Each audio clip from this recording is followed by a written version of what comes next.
Assalamualaikum warahmatullahi wabarakatuh. Kami mahasiswa dari Universitas Megariski Makassar, program studi S1 Administrasi Rumah Sakit.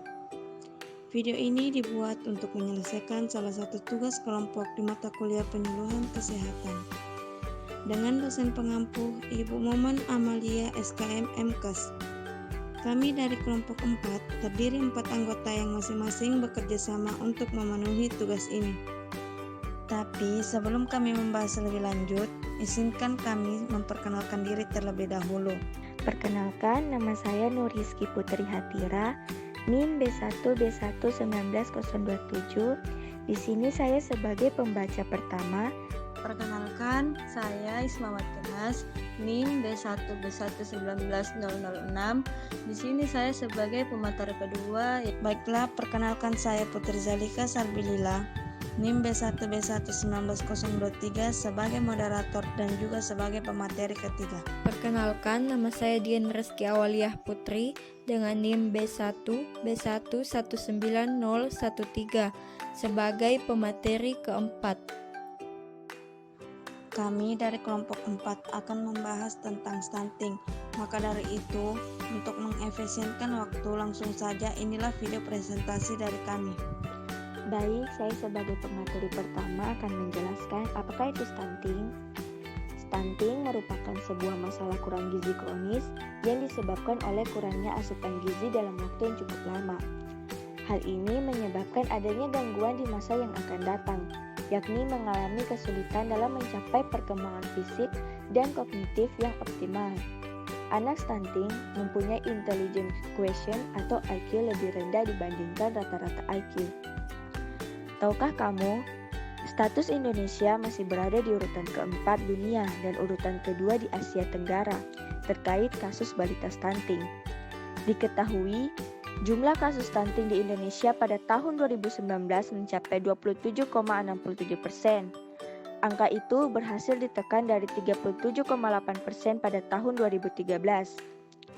Selain itu, Presiden Joko Widodo pada Januari 2021 menargetkan pada tahun 2024 kasus stunting di Indonesia bisa ditekan hingga berada di angka 14% dan angka kematian ibu bisa ditekan hingga di bawah 183 kasus per 1000 ibu melahirkan. Sinteisa Sunarjo selaku Grup Business Unit Head Woman Nutrition Card Nutritionals mengatakan, kondisi kasus stunting yang memprihatinkan ini perlu penanganan intensif dan kolaboratif. Nah, sekarang saya akan menjelaskan apa saja sih ciri-ciri stunting. Biasanya anak dengan stunting tinggi badannya lebih pendek dari anak seusianya, tapi bukan berarti setiap anak yang pendek menderita stunting ya. Biasanya anak dengan stunting lebih cenderung diam dan apatis. Kemudian anak dengan stunting mengalami gangguan motorik dan psikomotorik. Contoh sederhananya, anak tidak bisa melakukan eye contact terlalu lama. Dan kemampuan memori anak juga rendah. Lalu sebenarnya apa ya penyebab stunting ini?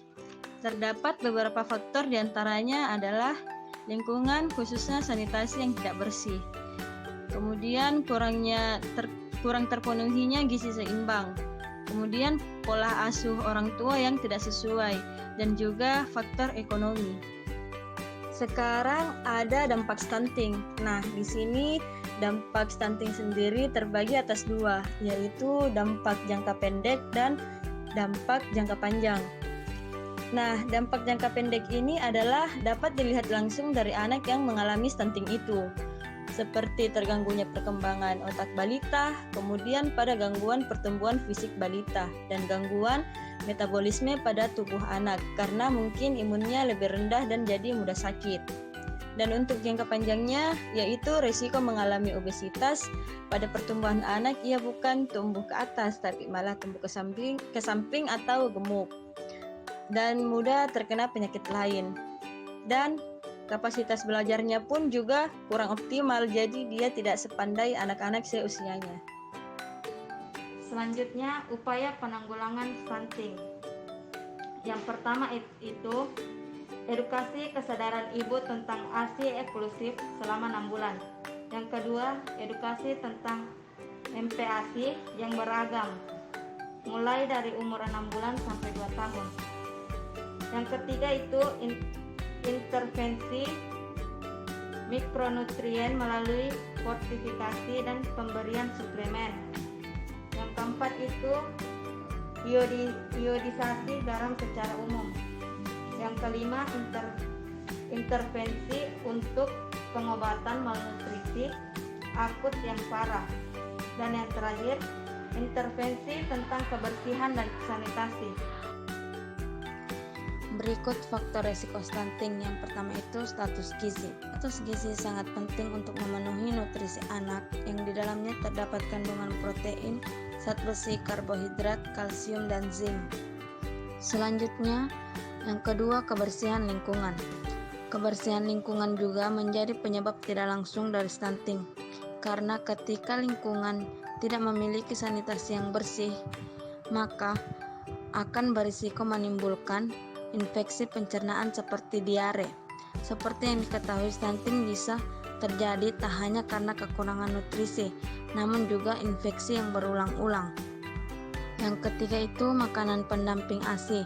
Makanan pendamping ASI juga sangat penting untuk diperhatikan, karena apabila makanan pendamping ASI yang diberikan kepada si bayi atau si balita tersebut tidak sesuai, maka asupan yang terdapat dalam makanan pendamping ASI ini dapat berakibat ke anak tersebut. Yang keempat itu pendidikan orang tua. Pendidikan orang tua ini juga sangatlah penting, karena orang tua merupakan guru pertama bagi anak-anaknya dan juga sebagai edukasi bagi si anak atau sebagai edukasi pertumbuhan atau perkembangan kreativitas si anak. Faktor yang terakhir adalah ASI eksklusif. ASI eksklusif sangatlah baik untuk meningkatkan daya tahan tubuh bayi, karena ASI merupakan sumber asupan nutrisi bagi bayi baru lahir yang pemberiannya sampai jangka 6 bulan. Selanjutnya saya akan menjelaskan nutrisi yang dibutuhkan atau nutrisi yang penting bagi anak yang stunting. Yang terdapat protein, zat besi, karbohidrat, kalsium, dan zinc, seperti nasi, tahu tempe, kacang-kacangan, ikan, telur, ayam, daging, sayur-sayuran, dan makanan sehat lainnya. Selanjutnya yaitu kerangka penanganan stunting. Yang pertama, intervensi gizi spesifik berkontribusi 30%. Intervensi yang ditujukan pada anak dalam 1000 hari pertama kehidupan atau HPK. Kegiatan ini umumnya dilakukan oleh sektor kesehatan. Intervensi bersifat jangka pendek, sasaran intervensi ibu hamil, ibu menyusui, dan balita. Kemudian dilakukan beberapa upaya, yaitu yang pertama memberikan edukasi terkait gizi, di mana gizi adalah zat-zat yang dibutuhkan oleh tubuh untuk menjalankan proses di dalam tubuh. Gizi juga sebagai sumber tenaga, sumber pengatur, dan sumber pembangun. Yang kedua, memberikan akses pelayanan kesehatan serta multivitamin pada anak.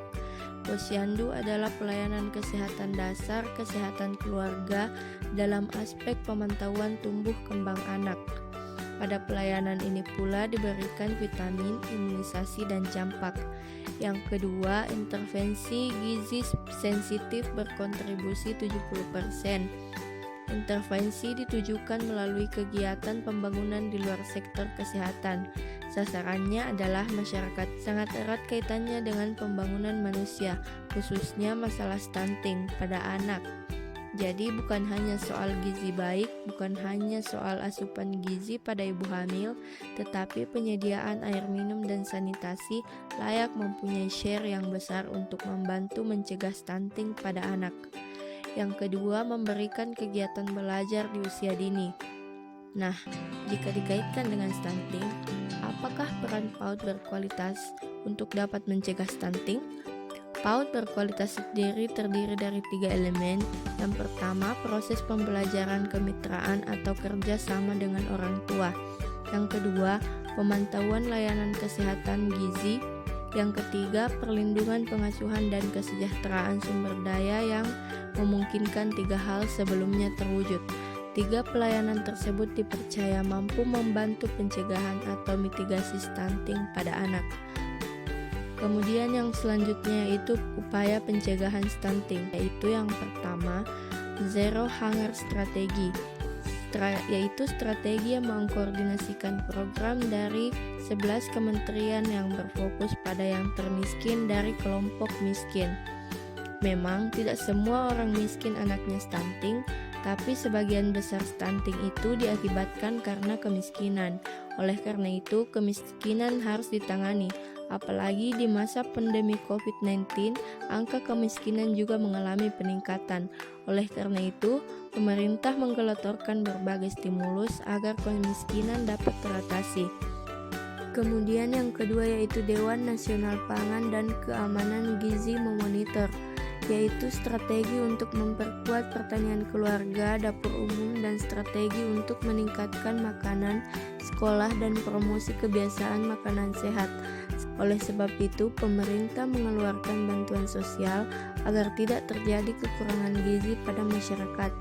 Kemudian yang ketiga yaitu Bolsa Familia Program, yaitu strategi yang menyediakan transfer tunai bersyarat untuk 11 juta keluarga miskin. Tujuannya adalah untuk memecahkan siklus kemiskinan antar generasi. Kemudian yang keempat yaitu sistem surveillance pangan dan gizi, yaitu strategi pemantauan berkelanjutan dari status gizi populasi yang determinan. Hal ini melibatkan suatu proses analisis dan interpretasi data yang komprehensif dan berkelanjutan. Kemudian yang terakhir yaitu strategi kesehatan keluarga, yaitu strategi yang menyediakan perawatan kesehatan yang berkualitas melalui strategi perawatan primer. Contohnya, penyediaan konseling pada ibu hamil dan peningkatan pengetahuan dan edukasi tentang stunting. Baik, mungkin cukup sekian video penyuluhan pada kesempatan kali ini. Kami dari kelompok 4 mengucapkan terima kasih bagi kalian yang sudah menonton video ini. Apabila ada kesalahan, kami memohon maaf. Wabillahi taufiq wal hidayah. Wassalamualaikum warahmatullahi wabarakatuh.